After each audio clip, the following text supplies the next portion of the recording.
Debbie Arnold with Dining with Debbie. Thanks for being here. I appreciate you coming again.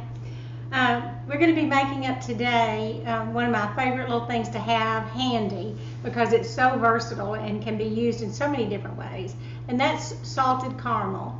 Do you say caramel or caramel? Anyway, it's really simple, but it can also be messed up very quickly. There are just some few simple steps that you have to follow in order for it to be successful. I like to have this on hand. It's great on ice cream, of course. It's good on bread pudding. I like to use it sometimes to top things like cobblers, even to use in that. I have a wonderful apple cobbler that I use salted caramel in. I'll have to make that for you. Even peach cobbler is good with it. However you might like it. This is an easy way to do it, and you don't have to go and buy it in the grocery store. And this is going to be so much better. Very simple ingredients. You need sugar, you need water, you need butter, and it's unsalted butter, not margarine, but unsalted butter, salt, and I'm using kosher salt, and heavy cream. Okay? So we're going to start off with 1½ cups of granulated sugar and 6 tablespoons of water. We're going to have that cooking over a medium-high heat.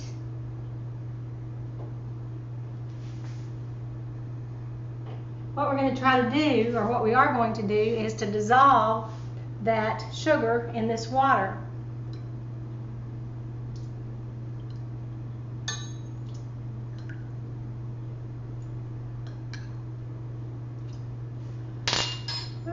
At this point, we're going to stir that sugar until the water has dissolved the sugar.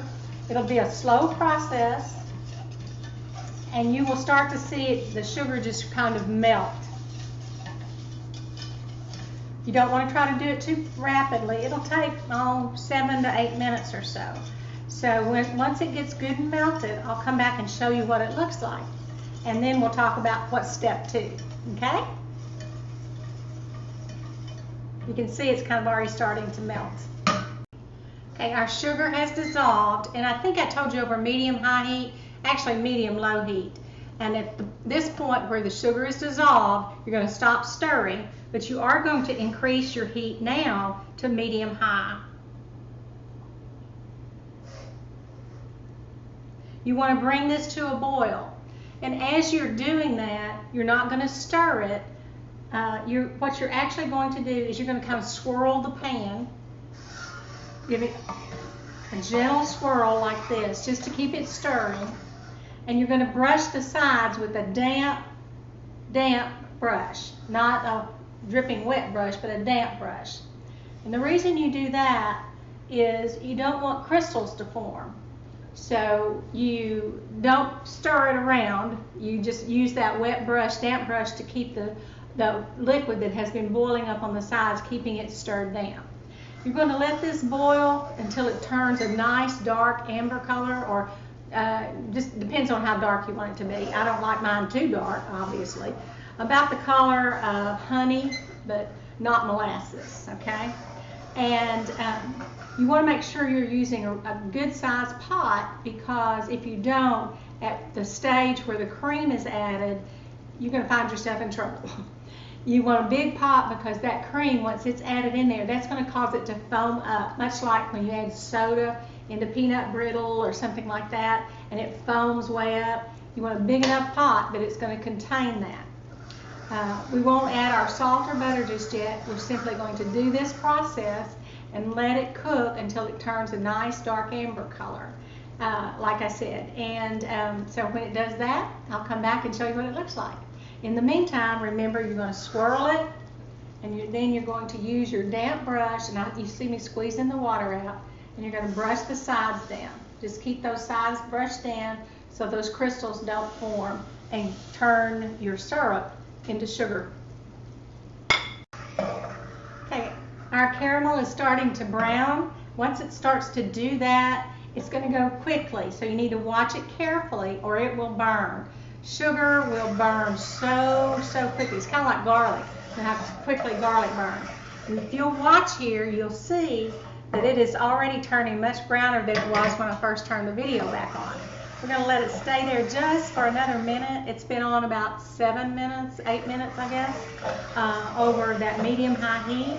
And I've kept the sides brushed down with that damp brush, which keeps the crystals from forming on the outside. You want to do that because if you let those crystals get into your caramel, then you're going to have a bunch of lumpy caramel, okay? I'm going to turn the heat off because it's gotten good and dark at this point. Actually, I'm going to turn it back on pretty low, I'm sorry. And then we're going to add in our cream, and this is the point I told you it will start bubbling up, and so you have to watch it. This is heavy cream. Woo. See how it's bubbling up? I turn off the heat. I'm going to add in the butter. It smells good. One of the benefits of being the cook is you get to smell everything. All right, got our butter in there. Smells so good. I'm going to stir that butter in. That's 3 tablespoons of butter. Did you ever make popcorn balls? That used to be the thing in elementary school when we could take snacks to school for Halloween. My mom was the best popcorn ball maker. My mom was not a great cook. I mean, she could cook some things pretty well. My grandmothers were the cooks, but Mom could make the best popcorn balls, and she would make them every Halloween for me to take to school as my contribution to the treats. It's a shame that we had to get away from that, I think. Okay, now we're going to add in a teaspoon of salt. We're off the heat, remember, at this point. When you add that cream in, you really do want to watch and be careful, otherwise you could have a serious accident. All right, we got a teaspoon of kosher salt. It's a pretty good heaping teaspoon. Gonna stir that in. What we'll do then is we're gonna allow our salted caramel to cool, and then I will store it in a jar, and it'll be ready for us to use however we might want to use it. Again, think about as a topping for your ice cream sundaes or your bread puddings. I've even used it and thickened it up and used it for drizzling over apple cakes, fresh apple cakes. Oh, it's so good that way. And you know, one of the things you can do too is you can make a salted caramel with apple cider, and I'll show you how to do that one of these days. But anyway, isn't that a pretty color? Look here. Just so pretty. We're going to let that cool. One thing you don't want to do when you are emptying it up is to scrape that side of the pan down, because more than likely you have some sugar crystals there. And if you get those sugar crystals into your caramel, it's going to set up like honey does sometimes. You know how honey crystallizes? So you want to avoid doing that. It's a perfect color right now. It's going to taste great, and I can't wait for you to see what I'm going to do with it. So go ahead and make you up a batch of this salted caramel and think of ways that you can use it, and let me know how you do. Just leave me some comments. Tell me how you plan to use it or how you would like to use it, how you've used it in the past. It's really simple to make, y'all. You just have to have a little patience and have to have a wet brush handy, and a big pan, okay?